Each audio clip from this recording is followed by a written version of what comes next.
Okay, so my name is Barb Droscher, and today our topic is grief and loss.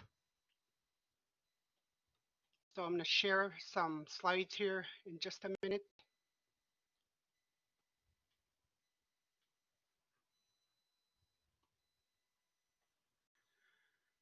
So a few notes before we begin. We are recording this live. We encourage you to use the live chat function, which is in the bottom of your screen. All chats will be monitored by Karen. Recordings will be uploaded to our YouTube channel within 24 hours. And of course, stay tuned for your chance to win an incredible prize package with a retail value of over $100.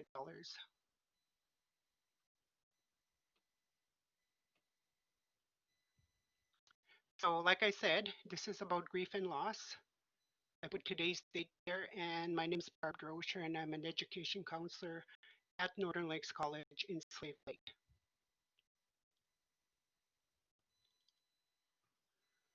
So, we're starting off with grief and loss here. So, here I've written that I took most of my research out of Elizabeth Kubler-Ross. I don't know if you're aware of her books, but she was the main voice on grief and grieving. And in her book, she describes the 5 stages of grief that will be discussed here. And you have to remember that these stages don't go, okay, I'm going through this now and I'm waiting for this to happen. It doesn't happen that way. They move around. So, and all people, of course, grieve differently. And it depends on your cultural, social, probably your spiritual background. Walking through the grief of a loved one can be hard without any support. If you should help another experiencing grief, the most important thing to remember is we can walk with them, but we can't take their pain away from them. We can we can be supporting the grieved one without even saying a word. Let them know that you are there for emotional support and let them lead the discussion. So don't go and say, well, we should do this now or do that. Wait for them to give you, okay, let's do this now. And that might take a little bit of time. First stage is denial.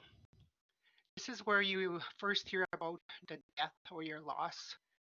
Of course, you're shocked, right? You're numb. And this is natural because it's meant to protect yourself. Like it's protecting you. You're in a bubble. You're in disbelief. You can't believe this is happening. And in this stage, the one who's grieving will tell their story over and over again. It might be the same story. It might even be the same words. They're going to say it over and over again. And it's because this is how the brain deals with trauma. As denial fades, it will slowly be replaced with the reality of the loss. This is where the healing starts, this stage, denial. This is where you internalize it and you're starting to process it on the inside. This stage, when I took my training, was described as a dark night of the soul. That's when you think about a lot of things about the one that you lost. The second stage is anger, and it can be directed towards everybody and anything. Don't expect to move fast through these stages like I mentioned earlier, and they don't go 1, 2, 3, 4, 5. They could be all mixed up. Underneath anger is pain. Honor the pain by allowing yourself to be angry. It is important to remember that anger surfaces once you are feeling safe enough to know you will probably survive whatever comes next. This is a time when other feelings will surface like sadness, panic, hurt, loneliness. Isolation is a good one here. This means that you're progressing, and this is not a time to judge yourself. This is very necessary, this anger stage, to heal you.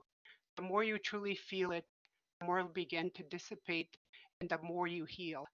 This is a time to find a safe outlet for your pain by talking to a trusted friend, family members, counselor, priest, elder, anybody that is close to you. You can do it alone too. You can talk to your dog. You can talk to your cat. You can talk to your wall.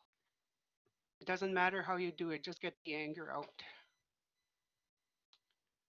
The third stage is bargaining. This is where you wish that the loved one would come back and you start to bargain with somebody.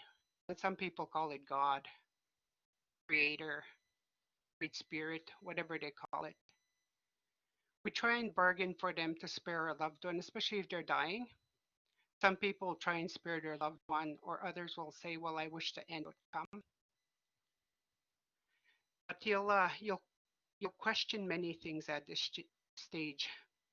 It'll it'll lead you to depression because you're gonna know that you cannot change the loss of your loved one. You know that there's nothing that you can do.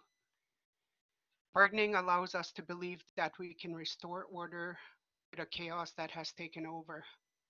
You will come out on the other end of bargaining, and the feeling of loss will change form once more. This is where you begin to accept the loss in an effort to get on with life.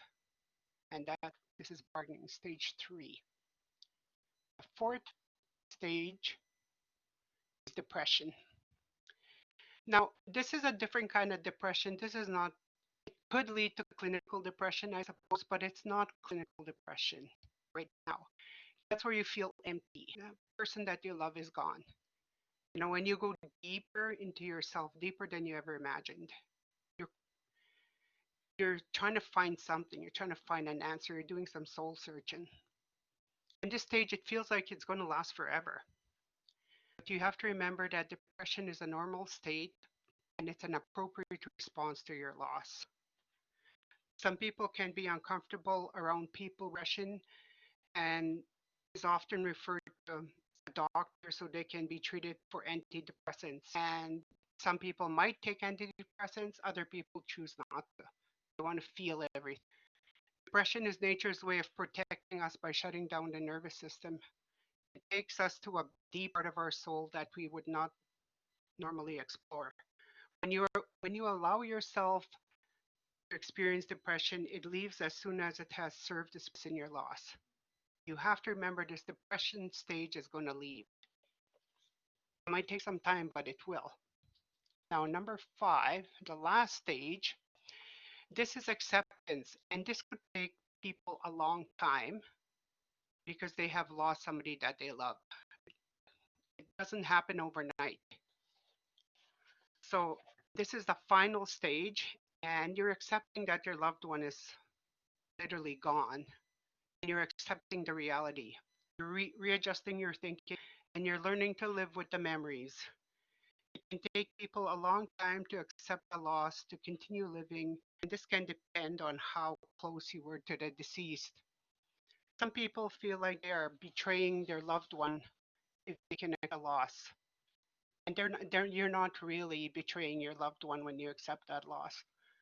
We can never replace what we lost, but we can make new connections, people, while still honoring the loss. We listen to our needs. We change, we grow, we evolve. We start making new friends. We begin to live again after we have given grief time to heal. Like I said, this stage take a long time to get to. And I've heard of people saying that they've never gotten to that stage. Okay, so the next slide is enter for your I go to that site, sorry. Enter for your chance to win an NLC Wellness swag bag. The deadline to enter is November 12th. You email counseling with that subject line heal. You'll be entered into the chance to win. And the final slide I have is you're not alone. We are here to help, and that's our phone number there. And you can also email us counseling at northernlakescollege.ca. Now, I know that we went really fast in those 5 years. It doesn't really go that fast in life. But always remember that there's always somebody you can talk to. Reach out to us. You don't have to be a student to reach out to us. We'll point you the right direction if you ask us a question.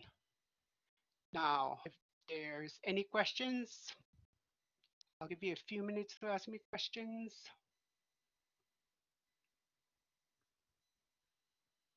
last 1 minute, I guess, because we don't have a lot of time.